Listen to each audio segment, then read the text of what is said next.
Welcome 1000 PS TV viewers to the first review of the brand new Kawasaki Z650RS.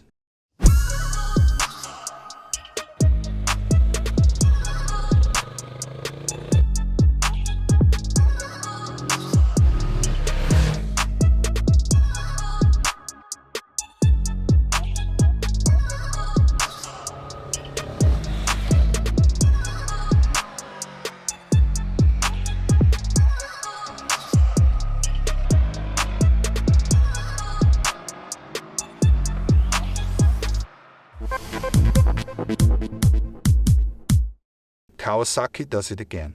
Analogous to Z900 and Z900RS, the greens now bring a retro sister of the Z650. The new Kawa Z650RS. The look promises a lot, but can the small RS also convince in driving and at the price? There are 4 ways I can look at a motorcycle, and I assume many of you feel the same way. You see pictures of a bike, are immediately excited, only to be disappointed when you get to know it in person. Or you find the bike on the pictures not exactly tingling, but then in nature it blows you away. The third way is the saddest. The bike displeases both in pictures and in real life. And right, you have probably already noticed what I'm getting at. The Kawasaki Z650RS has already totally appealed to me in the pictures, and I like it almost better in person. Why is the new Z650RS such a snazzy retro bike? The reasons are of various kinds, and therefore probably only in total a brilliant move. On the one hand, it is the well-done shapes that Kawasaki has created on the Z650RS. The narrower tank holds 12 liters, 3 less than on the almost futuristically modern Z650. But what the heck? With such beguiling shapes, I'm happy to forego a few liters of fuel. Immediately behind it, it continues with a suitably plainly drawn seat, to then end with a ducktail tail in the style of the Z's ancestral gallery from the 1970s in an oval LED taillight, which already has appeal on the Z900RS, so why not on the little one as well? All 3 paint schemes are as well done, but the green RS is the best, not to forget the round LED headlight, which skillfully combines retro with modern. Just above that, the next reminiscence in the form of the 2 analog round instruments, which house a simple LCD display with all the relevant information, including the gear indicator. Oh yes, all paint jobs are well done, whereby the black Z650RS already looks very chic, while the silver-colored version with black style elements instead of chrome is also convincing. Not to mention the green version with the well-done decorative stripes and the wonderfully matching gold rims. Also in movement, the new Kawasaki Z650RS does everything right. As I said, there are many factors that make the Z650RS a work of art. However, all this would not be able to completely make up for a botched handling if the technicians had failed with the adjustment. But don't worry, even when riding the Z650RS does everything really well, and in my opinion even better than the conventional Z650. This is first of all due to the suspension, which creates a really good compromise between comfort and stability. I wouldn't call it sporty, but the comparatively soft tuning of the suspension elements really suits the appearance of the Z650RS. You can make friends with the Z650RS really quickly. Above all, the suspension is pleasantly neutral, although nothing can be adjusted on the 41mm telescopic fork, and at least the spring preload can be adjusted on the rear monoshock.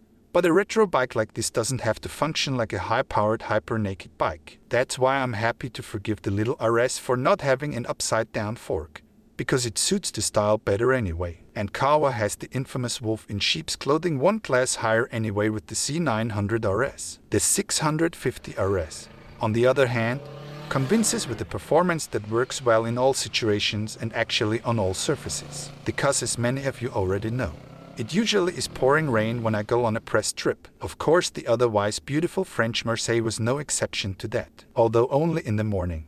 But just right to make friends with the Z650RS really fast, because it's not just the harmonious suspension that never bugs, but also the pleasant power delivery of the parallel twin-cylinder engine with 649 cubic capacity. The lively fella offers not at all bad performance, unabashedly taken directly from the Z650.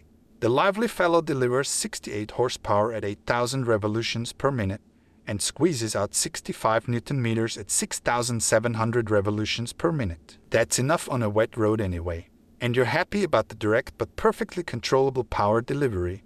But you can also have fun in dry conditions on really twisty mountain roads. Because if you wind the supposedly small power plant up to the limiter at around 10 revolutions per minute, you reap a not-so-bad performance. Nevertheless, a rather casual driving style with the Kawasaki Z650RS sets in. Speaking of performance, the front 300mm dual-disc brake system is actually the really big positive surprise. Not bad how the Z650RS can be confidently decelerated in a sporty driving style and still brakes very precisely and good-naturedly on wet roads. But at the end, the cool, casual driving style feels more natural than driving with a knife between the teeth, thanks to the comfortable seating position, with the higher handlebars even more upright than on the already quite comfortable Z650.